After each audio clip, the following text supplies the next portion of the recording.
Show less I like never that. know when the show starts. It's extraordinary. This is what you call free flowing. It's a free flowing. It's free flowing. Motor Middle East, you wonder what you're listening to, Podaholiks, CarTalk. Did we decide CarTalk is what the name we use and stuff? Well, it's continuation, isn't it? It is. It's better than Yeah. Motor Musty. Yeah. Oh, that was No, legendary. that's a perfume. That was legendary. Is it? It's a perfume. Motor Musty. Is it? Yeah. Where? Here, I'm sure I saw it at the Murdiff Perfumery. So some people might actually be wondering what is motor musty. Should I Yes. recount a little Yes. bit of history If there? we must. Many days ago, back in the UK, many years ago. It was back more in- than many days. Many years ago, back in the UK. So actually, to be honest, it was my first attempt at television. Oh no, do you have a clip that we can actually post? There is a clip on YouTube. There's actually an entire review of an S2000. Me in a yellow S2000, you'll see it. And when did I do this? It must have been early 2000s. Let's say when yeah, was something like that. Yeah, 2000. it was around that. And what we were trying to do, we created a pilot TV show, basically that was aimed at the Asian community in the UK, and it was targeted at the Asian TV channel. So we actually created Motor a Musty. Motor Musty. Musty is just like fun, you know, it's just like enjoying it, so stuff. Motor obviously motor. And so we created it. We did an entire pilot As episode. opposed to Guardi Musty. Yeah, that Too might be hardcore. weird. Yeah. Also could be misinterpreted. Oh, I see where this is. Yeah. So no, I think yeah, we had the right name. But the thing is, like, all the channels were keen to take it, but nobody's going to pay for it. Like, as is typical with. It's like everything. Everyone wants everything for free. Everywhere. Nobody has Yeah. cracked that. To this day, you were so ahead of your time, and nobody's figured out a motoring program for Asians yet. Because everybody's doing some sort of copy of Top Gear or whatever it is, and nobody's figuring out how to speak to Asians or any other market for that. Which I find really odd, especially the Pinoy crowd, because these boys and women, these girls, they love their cars, they love to soup them up a little bit, they love to have a lot of fun with rims and. Where's the show for these guys? You know, must be in the Philippines. I guess so, but I think the American market is actually quite sophisticated when it comes to it, because they've always catered to the individual section. So there's been a magazine for car magazine for Hispanics, car magazine for the black community, all of this sort of stuff. But in the rest of the markets, including in the UK, we've never really had that. So Because there's a model, and everybody sticks to that model, as opposed to thinking, what if I reach out in something? The same here, to be honest with you. Yeah. We were the only diverse car magazine, I would say. but also like talking to some of the manufacturers, some of the dealers, and realizing, and we're not just talking Mitsubishis and Toyotas now, but some quite high-end stuff. And the second biggest market for those after locals turns out to be people from the Asian subcontinent. Which You makes say sense. they get it now? Are they starting to get it? Who, the dealers, manufacturers? Manufacturer dealers, all of them. No, it's not about them getting it. They have the numbers. No, that's what I mean. They want They to. know who they're selling the cars It's to. all about confidence. So, but whether the sales department is talking to the marketing PR department, I don't Do you know. know who the second biggest buyer of Jeeps are? Indians. Yeah. Makes sense. It makes up a huge chunk of the market. And the same goes for Jaguar Land Rover products and for Bentley products. They're number one for Rolls Royce. So, yeah, they don't get it. They're not making their own bespoke magazines that talk about their vehicle and other stuff. They should. There's a door that's open here, and A jar, a not jar, fully a jar, jar. but a jar that is a jar. Yeah. Can't get my toe in it, that's for sure. Groups like Automall, Yeah. or as they like to call it in the UK, Automal, Yeah. which to me is like auto sit, That's but true. It's so weird. Otto Mal. Auto. You say Pall Mall? Pal. You say, or is it Paul Mall? I don't know. I still say Automall, so I'm not quite sure. So, but the Automall guys, why they don't have their own magazine that they're putting out? Because they have all the models in there. They're trying to blog them. let's be Well, honest. magazine, Nobody's- really. yeah. But it could be a digital thing. It could be the podcast that we're doing. Well, Why they don't just say, "Hey guys, come and do your podcast here at There's got to Automall." be a commerce element to everything, and nobody's going to put money into producing content that makes people happy unless they sell something off the back of it. Yeah, they're going to get recognition with these three, or at least two of You you guys see- who you see- are brilliant. See, And what you're talking about now, it requires insight, foresight, a bit of imagination. You know what I mean? Bravery. And bravery. Very, very and that's the thing. And you're quite right. I mean, there are opportunities. I mean, I've said to dealers that there's so many things that they can do within the dealership. Yes. To create an event, Yeah. to create an environment, to create an atmosphere. Yeah. Like, we could be doing this from anywhere. You know what I Yes. mean? We could do this from a show. we could be doing this from a vehicle at Automall. I'm only picking Automall because I was Yeah, I was over at Ace a Hardware. generic used Yeah. car dealer, But or we a could be- generic car dealer. Yeah. No, but the point is that what we... Imtishan's already given up. He's put down the Yeah. mic, says, "I'm out of here." What It's not going up that long. exactly. Yeah, we need stands for these. Yeah, we do. I think next we're gonna get. Or is this some stands. sort of weird fitness program that you've suckered us into? People are like, what are they talking about? It's like the mics, we're actually holding them in our hand. Yeah. So anyway, this unlike the radio station. I know they had wonderful stands, but although There was to be actually a fair- man there Oh, waiting for you the entire time. and then the punko one and everything. But to be fair, I never liked those radio stands. But Because they're hungry. They're hungry like a weird. Yeah.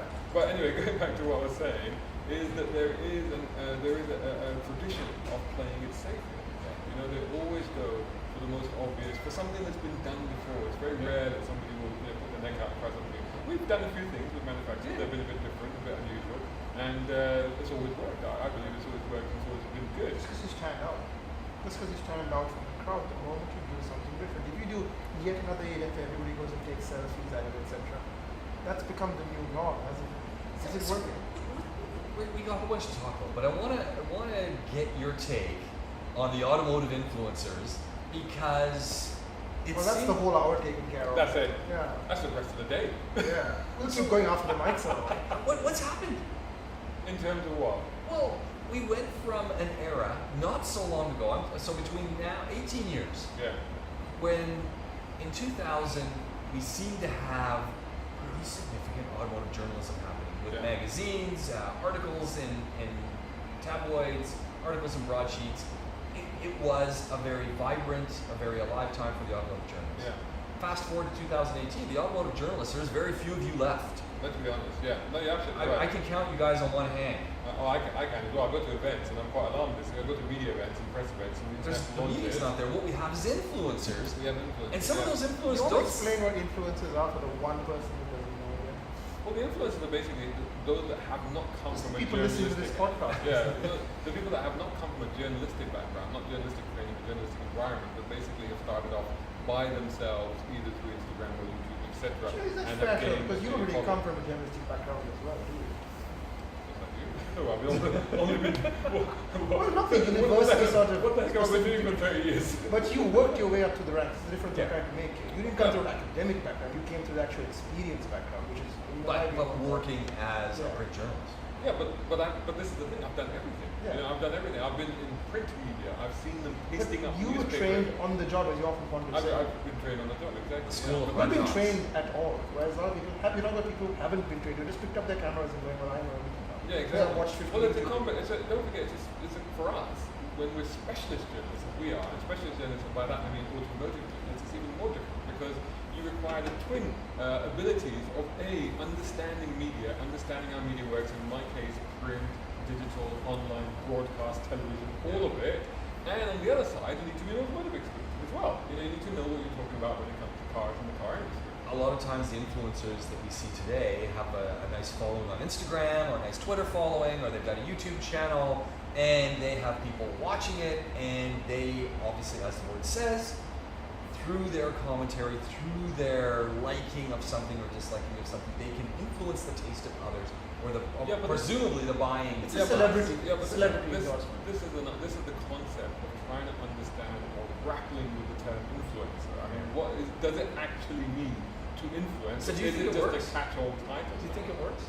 Well, it depends. I would say that for influencers that are doing things like, and don't forget, an audience that is generally following influencers will be on Instagram or YouTube, then you tend to be younger. And for those people, if you're talking to teenagers, they're not buying cars based on what they're seeing in influencers. They don't doing. want to be bored But- basically for 30 seconds. That's what But they may buy music, they may buy fashion, they may buy makeup, they may go to the cinema, they may even go and eat out occasionally. But that's it. But when it comes to buying cars, that's what we do. And people approach us for this information, they approach us for the guidance because they recognize our ability, which is fundamental to journalism and media, the ability to communicate and see, and see the fact that we know what we're talking about. Well, and I We think process everything through a prism of years of experience, many years in your case, and just general life experience, and also having cars of our own. So we have that. That's the only experience, however, an influencer brings is having cars of So, their own. but- Often one No, man. sometimes not even that. Some On of the them too young to drive. car drive. so. Try to keep it positive. Don't you see yourselves as influencers? Well, exactly. I mean, the number of times we get messages where people say, "We bought this car because of what you said. We bought this car." Yeah. Just yesterday, I That got worries a me all the time when someone says, "I bought this car off of the recommendations I You heard feel the weight of from you guys. responsibility. Then it's like my first response when when someone says, I bought a car based on what I heard from the CarTalk guys. Yeah. It's like, are you happy with your car? Yes? Oh, that's good. So you imagine a scenario about 4 years ago, we were doing some films at the Dubai Motor Show, and I was sitting in the back of a truck filming on the Dodge stand with the Dodge staff all standing around. We were filming, and there was a punter basically just standing by to the side watching us do it. And I realized he was waiting for us to have a break.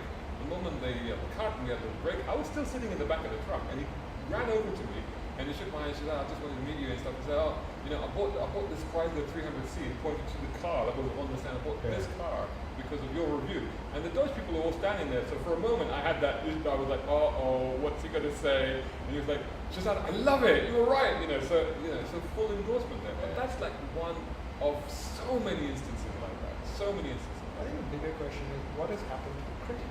Because the role of the critic was not often to point to what's popular, but to point out to the things that they don't necessarily like. And obviously you have to find a critic whose taste aligns with yours. So not every critic agrees, because not every critic has the same taste. But now it's about, if I'm being very cynical, which I generally am, I think the reason don't hold back. The reason manufacturers gravitate to influencers or anybody of that ilk is because they're effectively untrained. They haven't had the experience. So they can be easily. But more than that. But more than that. No, you're reaching a point, but I'm jumping to it. Is that they can actually influence the influencer because they are dictating to them they are what empty to cup say. who can be filled with the thoughts manufacturers have. So that's why they love them, because they're not going to. Like we have this situation quite often now where we look at something, we tell the manufacturer, you know what, that isn't right, or that could be improved. And in the old days, I think you influenced the design of the suspension design of the Camaro, didn't you? Because at a launch, you know there was I don't know something if I wrong. influenced it, but I noticed that there was an issue with it, and the engineer privately admitted to me, yes, there is, and they sorted it out. Yeah. So they sent That's me the car rare though, again, because yeah. now they don't want people to point out. Yeah, but problems. they wouldn't have the people that would understand that there's a problem in the first place. The level of experience and understanding, and just the ability to judge a car. I mean, to be fair, the job of a critic now is much more difficult because invariably things aren't as bad. We're not even just talking cars now. But if something has got this far through the many processes of production, whether it's a car or a product or a computer or a movie or whatever, generally it's gone through so many filters that it will generally be good. So it's not as easy as it used to be a critic. So what you're really trying to do is to understand that product and where it fits into the context of the consumer and Does where it what succeed they at want. what it set out to do? But I want to say about this whole influencer thing. Very interesting. Yesterday, Time obviously announced their persons of the year, and journalists, all journalists. But isn't that a bit self-indulgent? I mean, journalists rewarding other journalists. I mean, it's very personal. No, these journalists all either died for their cause or are in prison for their cause. But it was just But who's interesting. listening to Time? It was That's just my interesting to say that in the year of fake news and in the year of influencers, it's nice to see some respect being shown to. I agree, but I feel like it's a fading light thing because the only people who are going to go, who are other journalists who appreciate what these guys have given off in their lives for these cause. But nowadays, people don't want advice, they don't want criticism, they don't want information, they want to be entertained. And that's what a lot of influencers do, they get into drama. How many videos on YouTube are basically, I bought a car, my car broke, I sold my car, I'm buying a new car, my car broke. It's the same thing till the shtick wears out and they find somebody else who's got a different shtick. Sometimes that person's buying expensive cars, sometimes he's buying cheap cars. But what it does is erode any sense of mystique the car has. Erode the mystique. Because if you're talking about something like, okay, I'll give you an example, I'm going to go straight into something like this, like 9/11s. There have been so many YouTube videos about, not the current 9/11, the one on Can I jump? The Yeah. Porsche. Can I just jump in for a second? Saw the new Boxster yesterday. What a sweet car. I won't. 718. Yeah, love it. I won't. Yeah, I love it. And you know what came into my back of my mind? If I could scrape up the coinage to buy one of those, everyone's going to say, "What, you couldn't afford an Alan?" That's the problem. So I've always said, that's But what I don't really care. You see how I dress. I don't Yeah. really care. But you either got to decide if you care or not. But That's personally, I Like you're think getting, it's like you bought a Camry or a Lexus ES350. Everybody's like, oh, you bought a taxi. I'm like, no, I didn't. No, I didn't. yeah, that's why I say people buy the Avalon instead. do they still sell those? There's a new Avalon. Just reviewed it. Check it out. Fantastic. Very mild bunch. Yeah. It's basically a Caprice for the modern man. Yeah. The interior is fantastic. Huh. Very, very good. Really? Yeah, great quality. Does anyone buy one? I don't even. You know, when we talk, No, they do when we it, talk but people know what Toyotas, they're buying. when we talk Toyotas, no one ever says Avalon. They say Well, no, everything else they, that Toyota they used to sells. be a traditional market. So a traditional is like slightly older market. So what they're trying to do with the new Avalon is appeal to a younger market. Because everybody is, isn't it? Because Why young it's people like, are terrible?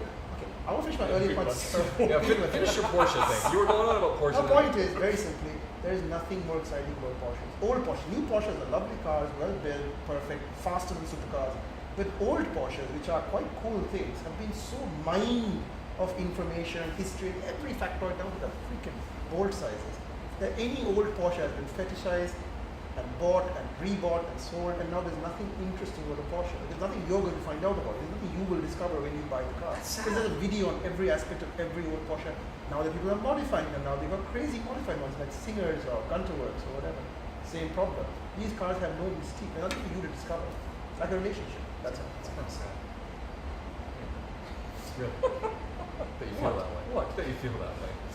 yeah, but you know, you could say that about supercars. I'll go Same on. thing. You could say that about Ferraris and Lamborghinis and McLarens or whatever. You know, when you jumped into a Not a Ferrari- Lotus though. Not a Lotus. There's not many Not Lotus Lotus. influences. Although there was actually there was an article on how Lotus is going up in the US now. The article started to hype up Lotus in Esprit in the 70s. Yeah. That was the Lotus. But it's the That was last it. one. It's getting really obscure now. It's getting into Esprit, S1s and S2s. But go to your point of supercars. No, I mean again, supercars, if you like, you know, we talk about influences about how things are. I mean, you could say that supercars essentially have been dumbed down. I mean, you know, when I was growing up, a They're not supercar. hairy anymore. They're not. No, I mean, you had to know what you were doing if you were going to drive a supercar, and driving one was an experience. And there were things that, like, if you drove a Lamborghini Countach, which I did a couple of times, you know, you couldn't go, you couldn't use first gear.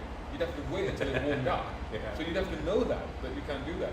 You know, driving the older cars, you remember you have to let them cool down, and all of these things that you need to know. Puts a to cramp in your understand. style when you're late to the cinema. You're away 20 minutes with you Sorry, start that's how up. it works, you know. And the carbs you are know, flooded. You can reverse a Countach without perching yourself on the door sill. Well, I mean, there's a very famous YouTuber who just bought a blood red Countach, and he was very excited about it and drove it. And he's like, I go for my 11 as well. He went through the full bedroom poster phase. He bought this Countach, took it for a drive. First thing it did, broke down on the side of the road. And he's shocked but not shocked. But I said, you can't drive a Countach every day because it's so finicky. It needs constant adjustment. Nothing wrong with the Countach. Don't get me wrong. It's not the most comfortable vehicle though. It is not. No, not But- at all. But it demands a price for it. And it's not a car that you just go to show up into show off. Whereas a new McLaren 720S, you can be sure the doors will go up and the AC will come on. But the Countach, you don't McLaren, know. I'm not so sure. Well, as I said it, I thought. But certainly with Ferrari and Lamborghini, you can. Yeah, They're like those are fancy extremely Toyotas now. reliable cars. Yeah. I haven't had a single thing to complain about in terms of ergonomics or comfort or performance or just damn reliability of any Ferrari or Lamborghini of the last 10 years. Which is incredible, but it's not the memory Boring? many people would have. Yeah, it gets boring. It's true. But that's what they want. They want the reliability. You can't sell cars where people are going to say, yeah, you got to buy this car, and you better put away, half the value for the repairs and things you're going to have to do to it. So it may be reliable. But they don't. Well, I mean, to be fair, Ferrari give you like a long warranty. And, 7 years, I think. 7 year unlimited and stuff. But, Global warranty, no matter where the car goes. but to be fair, that kind of still applies to some cars. If you buy like a Maserati Gran Turismo, for example, it's a beautiful car, and secondhand they're great value. But yes, you need to put aside a whole bunch of money because it will And not the cost you. Maserati basically worth the money to disagree with it. Yeah. But to go back to your point, are cars being built for Instagram? Supercars, I think they're built for Instagram. so. For that initial hit of, wow, this is the new insert name here. It does insert these things, and then I've sold it because the next one came out. So the individual That's the cars have trouble. no chance to They're build coming up. out too fast, then, isn't it? That's the problem. It's like we need the next big hit. Whereas there was one Lamborghini Countach. There was All one of the just 80s. There was one 308, 320/328. That was it. And then you waited and waited. Oh my God! And then you this is saw it and Ferrari. you're like, wow. Yeah. And now you're just like, no. Because there's a Ferrari Pista just landed in Dubai, the first car on it. And I'm like, when did that come out? I was still getting used to Speciale. And there's just so many. And then all the special sub ones, and it's too many cars.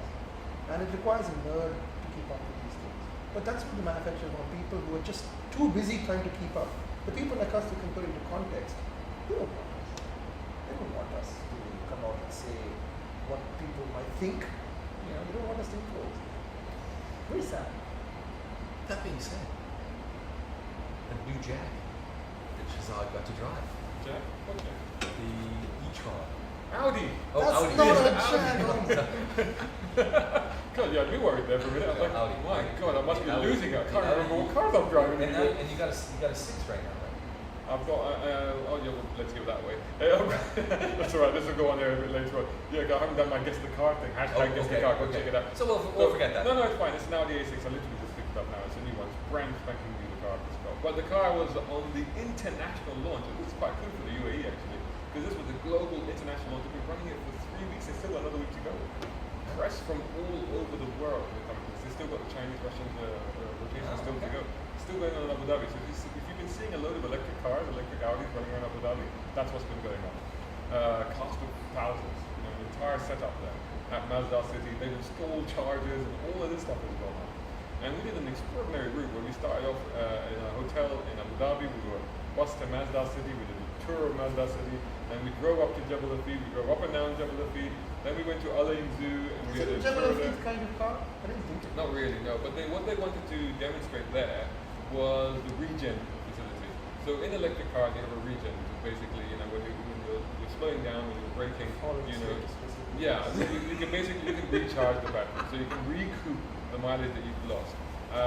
So the idea was that as you're driving back down Jebel Afid, you will recoup the battery power that you used going up it. Don't forget, this thing has got the equivalent of 400 horsepower, 300 kilowatts, 400 horsepower, 490 something pounds for the torque equivalent. Got front motor, got rear motor. It's E-Quattro, they're calling it, because it drives the front and rear axles, but most of the time it's rear wheel drive.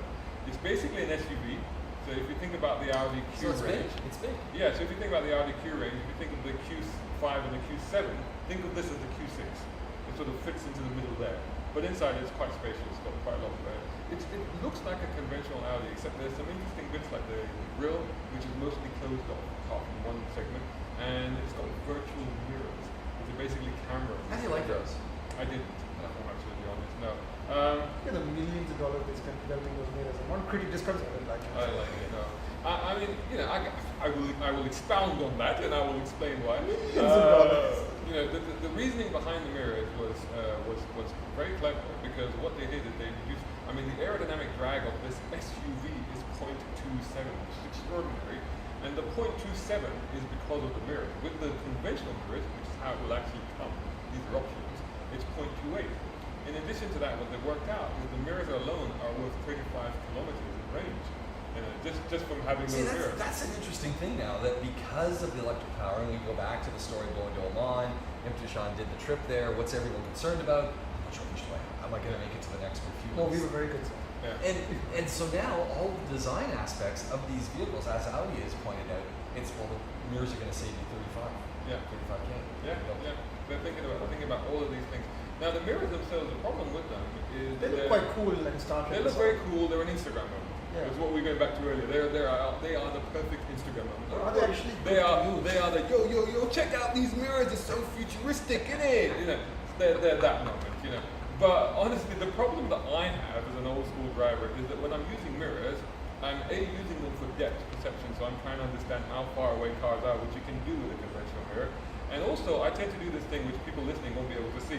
But I will. But they can watch us on YouTube. They can watch us on YouTube as well. But when I'm sort of changing lanes, just to be sure, either I look over my shoulder or I'll rock my head so that I can see more. Give us a in the demonstration mirror. of the head. So literally, if this is the mirror, I'll be like, so I can. And you're driving at this point. Yeah, but I'm checking my blind spot. You see, so I'm doing that, and I can actually see. So if you do that, you can see the rest of the blind spot. Gotcha. So I keep doing this with this digital screen, and of course it makes no difference whatsoever because you can't see around the screen. It's only what it's showing you. So and the depth perception obviously is only 2D. So there I had difficulty with it. To be fair, out of town we did most of our driving out of town, and out of town I didn't have a problem with it. But when we came into Abu Dhabi, back into Abu Dhabi, I started struggling with it. But these Because cars of obviously have changing blind lanes and spot stuff sensors, like that, so they will tell you. Yeah, it had a 360 camera.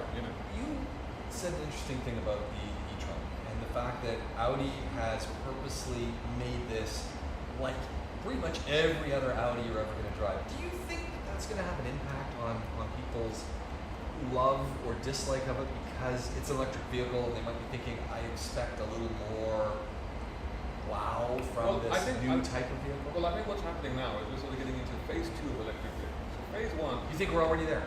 Or this is where now that the manufacturers are getting serious, and by manufacturers I mean people like the likes of Audi, Jaguar, Mercedes, When they get serious, now we're getting to phase two. They're not about, oh, look, it's an electric car. Oh, look, what a novelty. Oh, look, it only has batteries. They move beyond that. They're like, no, this is a normal car. You just buy it because you needed an SUV. The fact that it's electric is almost secondary to that. You're buying this because it's a good, properly well-built Audi with lots of space inside, 600 liters of luggage space, or 1,700 if you drop the seat.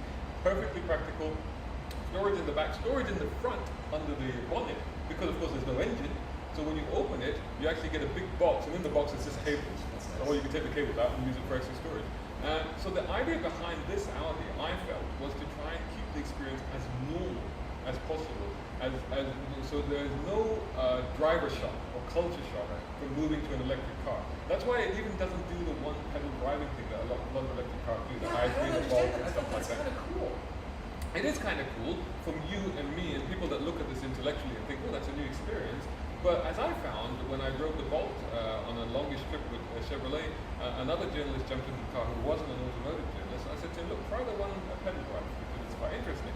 And after 5 minutes he gave up with it because in his head he couldn't compute, he couldn't quite understand it. It was a difficult thing. You know, it's like relearning how to drive, which I will do because I'm an automotive journalist and I need to understand the experience. But I can understand how for some people it might be a bit of a put-off. It's like, oh my God, I've been driving for 40 years and now I have to relearn. It's like, oh no. So I think what Audi are trying to do is like, no, you don't have to adjust anything.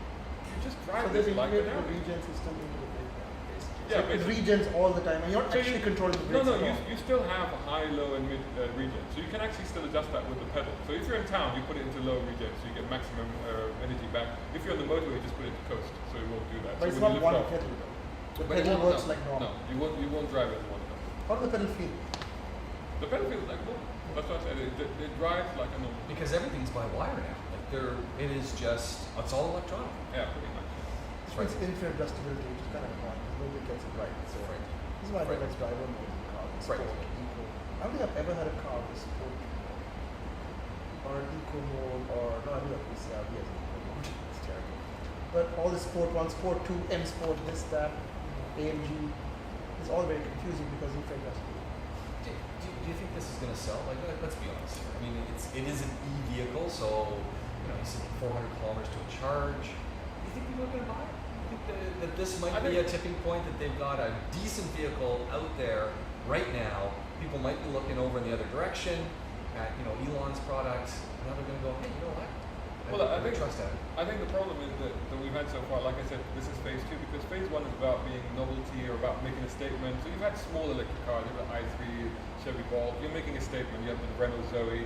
Then you're making a fashion statement by buying a Tesla because it's got novelties and all of this. But now you're moving into an era where no, you're buying the car because you need a car. Oh, and by the way, it happens to be electric. You know, I think we're moving into that. So will people buy the car? To be honest, nobody knows. Nobody knows that answer. Because this is a market where people still have that perception of how will I run it, how will I charge it, where will I charge it. I was looking at PlugShare. Now PlugShare is the app that you can download here and anywhere in the world, and it tells you how many chargers there are. And I just looked at it recently, and it seems to be literally there's just green chargers all over Dubai now. And this is just from 6 months ago when it didn't look like it like it does now. So there definitely is a lot more chargers out there. But whether you can use them, I mean, it's still an 8-hour charge overnight at home in a normal plug socket. Do you have a supercharger that you carry so around with you or something? No, you get transformers that you can use that will speed it up. Or if you find a high-speed charger, a 150 kilowatt charger, it's 80% of charge in 30 minutes. That's good. So that's not bad. But if you can find one of those, or more generally, you'll need a couple of hours to get it up to a decent level. But the way that they were talking about it is that they don't perceive people. It's not like refueling. You go to a petrol station when your car is nearly empty, and you go refuel it. Yeah. They don't perceive it like that. They perceive it like using your phone. Like I plug in my phone every opportunity I get, whether it needs to be charged or not. Right. I just plug it in, and I think that's the way they're thinking. Maybe that's the new normal. Is you're That's the always new normal. charging any opportunity. Basically, yeah. Wherever See you toilet, go have a pee. Basically, See yeah. charger, charge the car. Exactly. So you go to the mall, you just plug it in. Whether it needs to be charged or not, you just plug it in. So it'll just top up. And I think that's the way they're thinking about it. But again, it's fundamentally, it is still a question, particularly in our market, whether or not people are ready to just buy and use electric cars as normal cars. So I don't want another big car-sized phone. What do you want? I don't want it. I want that fuel cells always make the best sense because it's close to an analogy to actually having fuel tank. But having to charge a car constantly, I'm already charged. Now if I charge my phone, I'm draining my car. If you think about it, you plug your phone into your car, it actually reduces your car charge. But this is the problem with all these electronic If you gadgets. have 6 people in your car, they're all draining your petrol tank. Yeah, because they all want to plug in. Like they're going to plug in the USB. This USB charge, great. I'm going And we won't make it to our on a road trip. yeah. You want to listen to your No, tunes. but then again, that's where the regen is coming in. Because the regen is actually charging partly the battery. The amount of juice that you'll be using for your devices will probably be covered by the regen anyway. So how much draining are we doing this talking about? But if you're driving around town, you operate. So that's where the regen really That's comes into true. it. So, you know, on the longer journeys, maybe not so much. Oh, my turn is like your electric skeptic. You've been No, brainwashed. but I still. I think in the time But we've I been still doing this think that- program, you guys have. No, I wouldn't buy You've really come along. I wouldn't buy an electric car. You still wouldn't buy one? I still wouldn't buy an electric car. I like the still- Zoe. and I do still- like the Renault Zoe. Yeah, cool. and I still maintain that I don't think it's the solution. I don't think it is the solution to our transport problem. I think it's part of a solution. I still firmly believe that hybrids are definitely the way to go. Because hybrids, really, you don't have to worry about anything. They're not getting left of the hybrids. I don't understand. Well, in other markets, yes. Yeah. In other markets, US they are market. massively taken up. In the UK, there's so many more hybrids. If you in Europe buy now VW or Mercedes, buy the hybrid version or whatever, A6 or GL or whatever. The new G-Class is hybrid ready right off the bat. Everything's going to be hybrid. The new next Land Cruiser, I bet you, will be hybrid ready.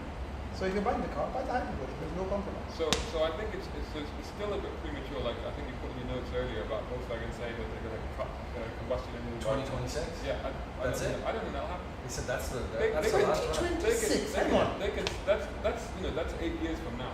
So they can say that all they like, but I don't believe it because Yeah, they're just it trying to won't be juice the ready. stock market. The problem is all these guys also playing a different game. They're trying to improve their share prices because they've all been hammered by one gate or the other. So in addition to worrying about their customers, worrying about the press, they're also worrying about the stock market. So when they put these statements out, we need to do this, it's often to juice the stock market. I wondered with the Gladiator coming out, the Jeep Gladiator, Great car. how long till that's an all-electric offering? Well, I mean, this is the thing. We took this e-tron off-roading.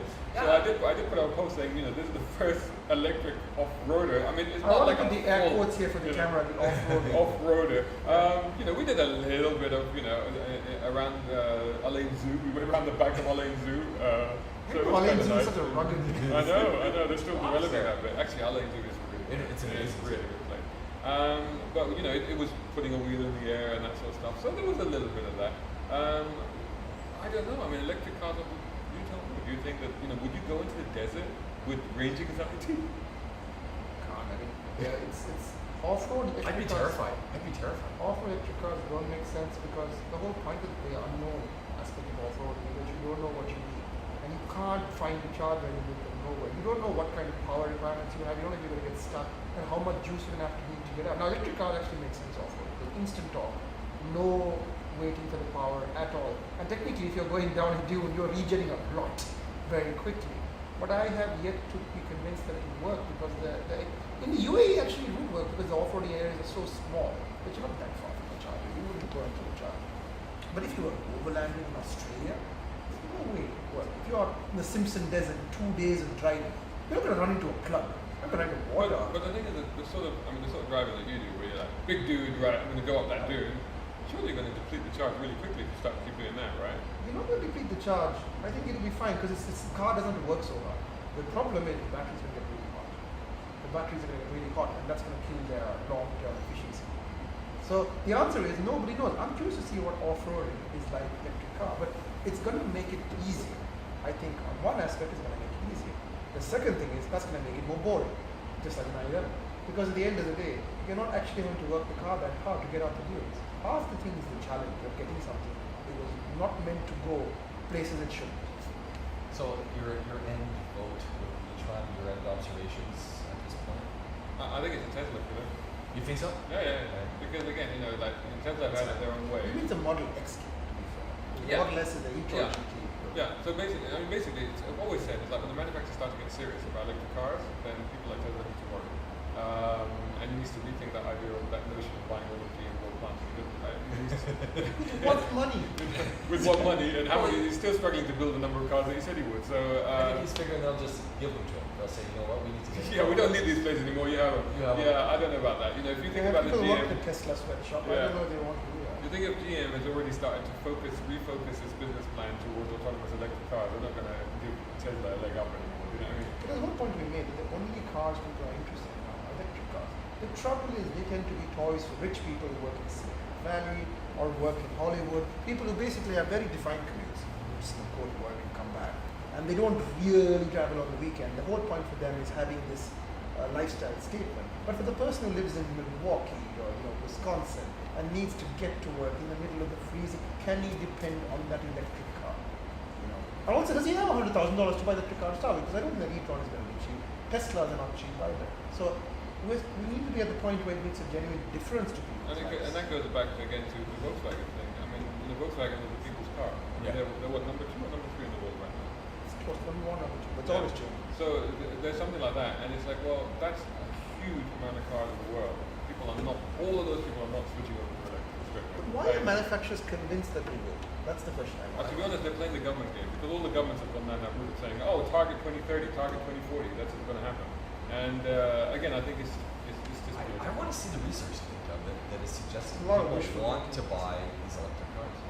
I think they're basing on pollution, they're basing on climate change, they're basing on city. But in a city problems, to be fair, like if you take a city like London, if you take a city like Dubai, where pollution is pretty high, and if you replace all the cars with electric cars, it wouldn't make a difference. But if you're driving up to Fujairah or Al Ain or places like that, it wouldn't actually make that much of a difference. You could do it. The UAE is such a small place that you could do it, I think. So the UAE is a good place to actually start electric car with. However, if you did what I did last month to go to Oman, it's not possible in electric car. It's just not possible. The distance was so vast. We did 2,500 kilometers in 3 days. We didn't stop for 8 hours to charge in the middle because we needed to get where we were going. We couldn't stop and wait for 30 minutes. People misunderstand road trips. When you're doing huge distances, like US road trips, you can't stop for, you stop for 20 minutes. That'll give you some charge. But you need to complete a full tank's worth of distance. Otherwise, you just won't get back. When you but to be fair, again, not wanting to be the electric car ambassador here, but you really have to.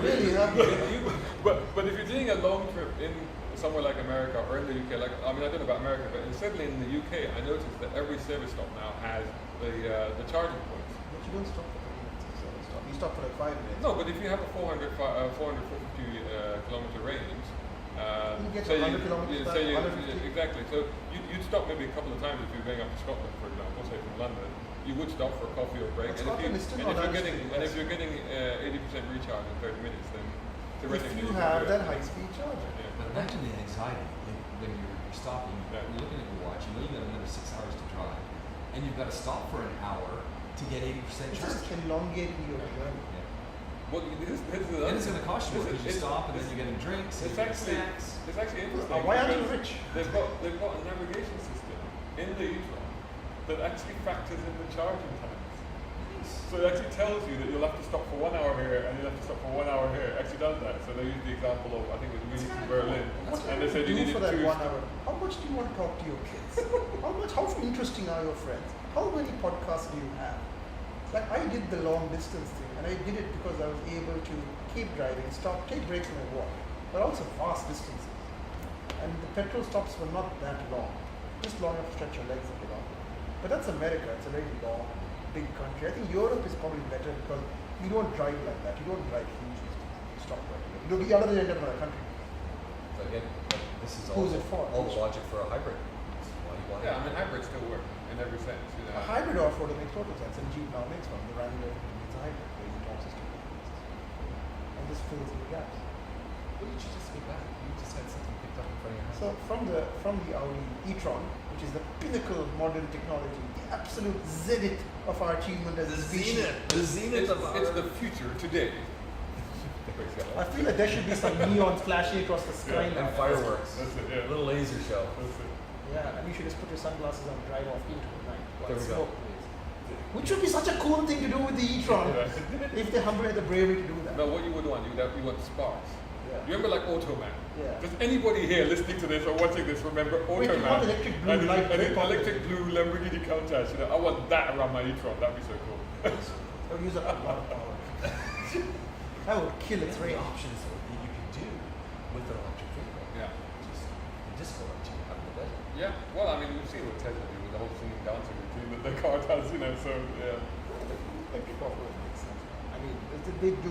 It's just that it will be the very, very last thing anybody thinks about developing. I mean, Defender, the new Defender showed a more totally a hybrid version, but it won't be electric version, not for long. It will be like a small electric, like a Jimny, a short. They might do one that's pure electric, but that will be the last part. Because first we got to get the city cars right. First we got to get the SUVs, we got to get the people movers, the buses. Off-roading is a toy. That's why Porsche, even with their Taken, like, they need to make it work as a car first before they get down to where it comes down. And when it does track stuff, gosh, all the track people are going to have chargers now. They do one lap, stop, charge. Yeah, you'll have to have superchargers. What if your lap was crap and you had to do it again? But you wait 20 minutes. That's it. Yeah. No. What if your lap was terrible? Well, there's Formula E is going on in Saudi, isn't it? Or it will be very soon. What is that? Next weekend or whatever? Yeah, No, not really. But that's don't they actually replace cars, don't they? No, They switch cars. They stopped that. That's another failed charger. Don't they do? I thought they actually switch cars. They got fan boost. I've used this one. Right, give me a fresh one with a fresh charger. Take the guy, plug out. The guy who gets the most likes gets extra power. That's incredible. Fan boost. That's a really unusual way of doing motorsports, but that is. It's Mario Kart. It's basically Mario Kart. They've even got a zone where you can go faster than everybody else, and you can use it once a race. So it's exactly like a power up in Mario Kart. You know what? All this stuff, I want to point something out, which are effectively developed for young people to make them interested. Are they watching now? Because they don't care about cars. The manufacturers have done all this stuff, and it's like your teacher teaching you about algebra. You know you had to do it. Did you ever use it? Did you ever want to do it? No. So what got picked up from your place on that note? From the apogee of Yes. From the pinnacle of auto excellence. to the nadir of modern technology, which is the Nissan Patrol Gazelle X. Okay. Well, I put up pictures of it. It turned me into a Trump-like figure. Because the more I put pictures up, the more people hate it. I mean, there's no point me trying to reflect that. You've seen a picture of it. What did you see? We can't show people on the internet. Yeah, I can't show them up. But you can Google Nissan Patrol Gazelle X. It was odd. It was odd. Shazad, what did you think? Well, the picture didn't really do it justice. Hang on, what's wrong with my photography? The picture didn't do it justice until I saw you because we met up at Came round the at corner. Way, and you came around around the corner, and literally my jaw dropped. I was like, whoa! It stands out. It stands out. It's a head turn. It really is. But not necessarily for the right reasons. That was my. So, to be fair, let's examine the understanding. Why did Nissan build it? Well, they sell a lot of old petrol. They sell 5,000 or 6,000 old petrol, which is a significant number of cars. That number could be wrong, maybe like 16 or 17. But they sold enough to justify some investment. Now, obviously, the old petrol, we're talking the Y61, effectively is unchanged since 1998 when that platform came out. I do like the look of just a stock. And it's a box. Yeah, I like the stock look of them. I've seen some new ones, and it's just. They did the Super Safari about 3 Yeah. years ago, which is a Japan developed version, which basically amounts to some leather, a proper head unit, stickers on the side, which basically, they are stickers, though they're vinyl, it's not that. But they also have some nice big 17-inch wheels. It looks pretty cool, the Yeah. Super Safari. And everybody loves it. Everybody bought it. Super Safari, great. It's also not that expensive. I believe it's 184 or something like that. But the old Patrol is 150. But Nissan felt the need to do, okay, no, what, we need to go all out. All out. It's the time to finally reward our customers. The problem is, what the customers wanted is not necessarily what Nissan has delivered, but it's not as clear-cut a story as people think. It's got a lot of people hate on it. So what they did with the Gazelle, they made 3 different cars, the Falcon, the Gazelle, and the Gazelle X.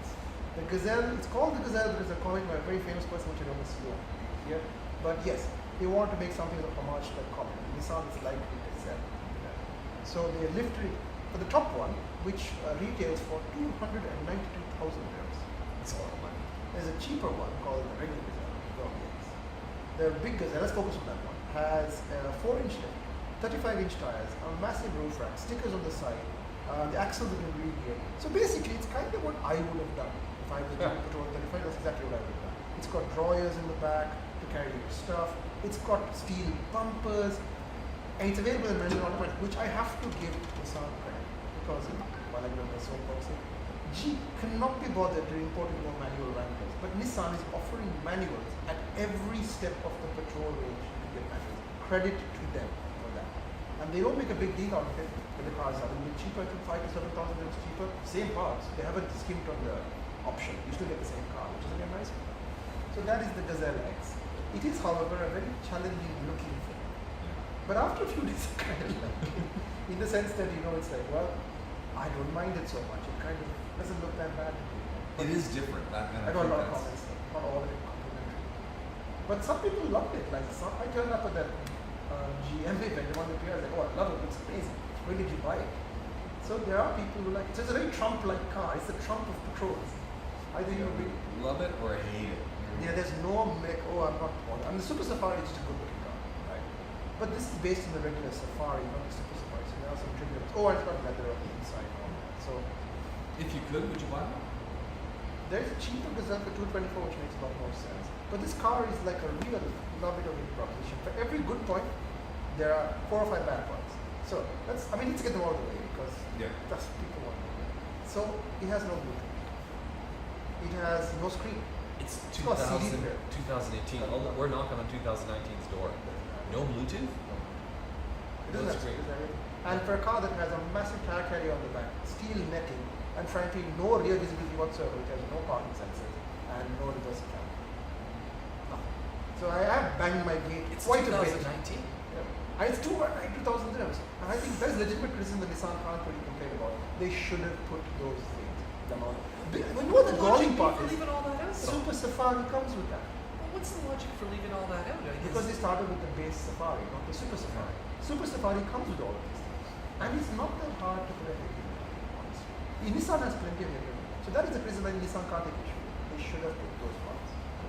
What else is wrong with it? Well, it is a big old heavy old thing, and the fuel consumption is terrifying. Absolutely terrifying. Worse than some of the Super Safaris and just the those general. The general patrol is not working. So that's kind of you have to do that. But the patrol, So you have range anxiety. I do have. Just like an electric vehicle. Do you know what? I went to the desert to film my last piece before we went back. I put 40 dirhams of petrol into it. Now the petrol prices have come down, which is probably It's still 40 dirhams. I put half a tank of gas into it. Okay. I said, wow. 40 dirhams? And then it was complete dead by the time I got back. So basically, for a tank worth 120 dirhams, you get about 300 kilometers, which I don't think is very good. And it doesn't matter if you off-road or not. People think, I went off-road, but it doesn't matter. It actually uses up more gas on the road because it has no ability to drive beyond 120, the roof rack and all of that. So much drag that at 120 you put your foot down, 5th gear. No, doesn't move. You gotta change down a gear. And then you're like, oh my god. Oh, and they put a performance exhaust, which is horrible. It does about 100 decibels. What's the sound that comes 110? It's close. Yeah, 100. I think 100 is a little bit. Oh, good. So I basically damaged my hearing for the sake of journalism. But it's like I think if it's OEM, it's fine. So.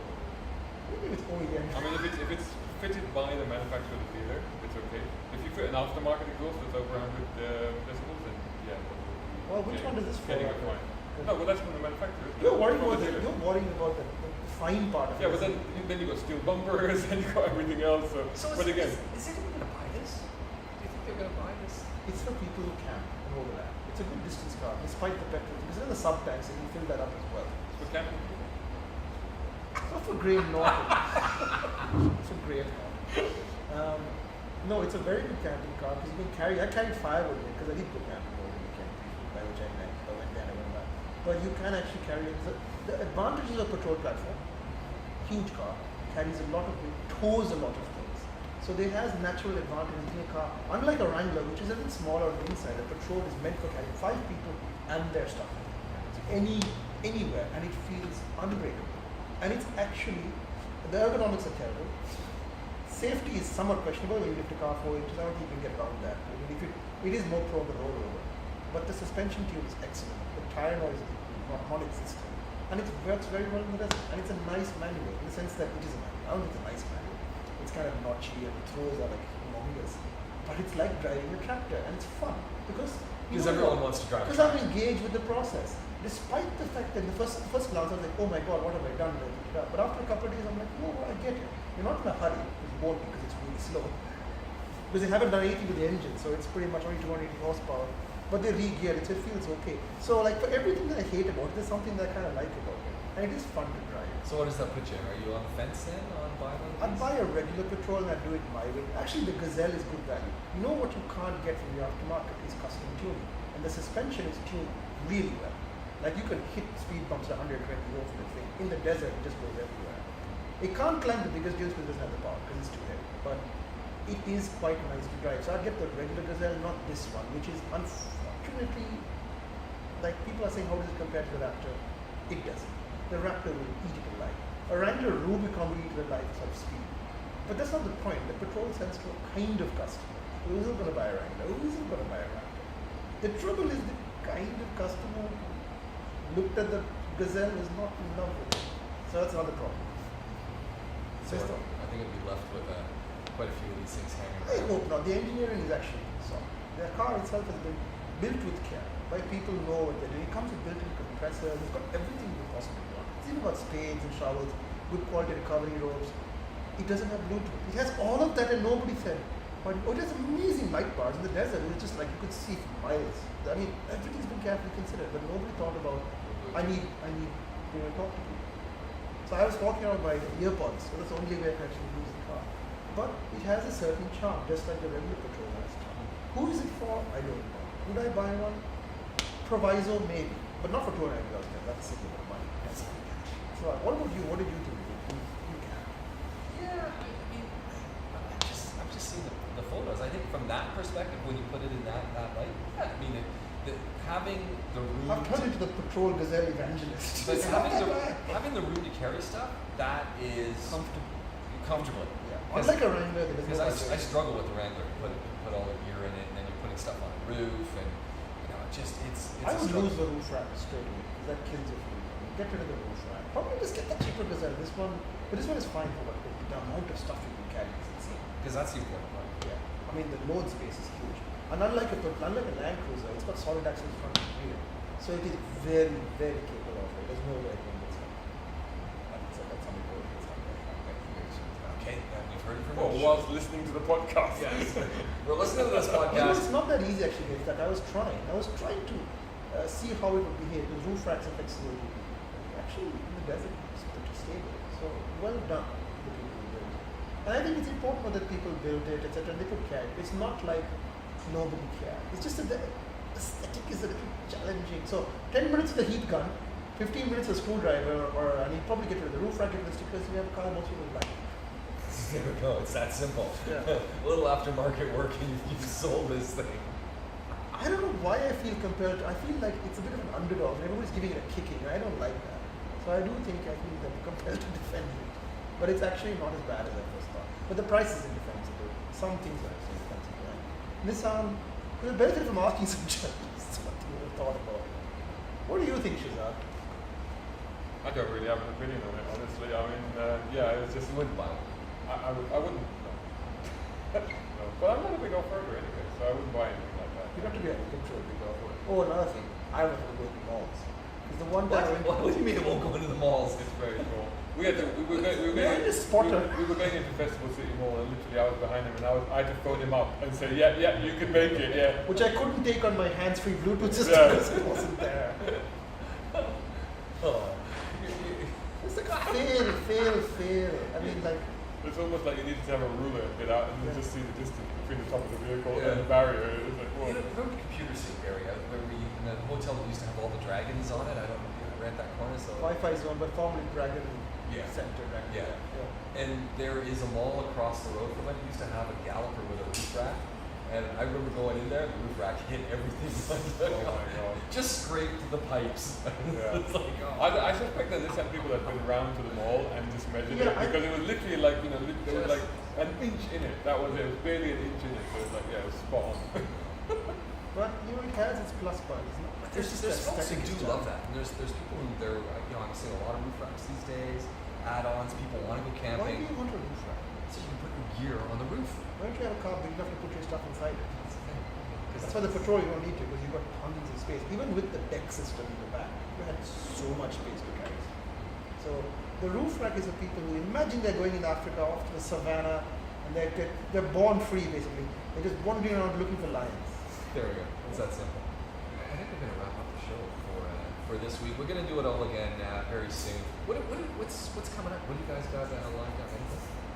Well, I've been putting up a review on the e-tron. I've got an Audi A6 at the moment, as we've already said.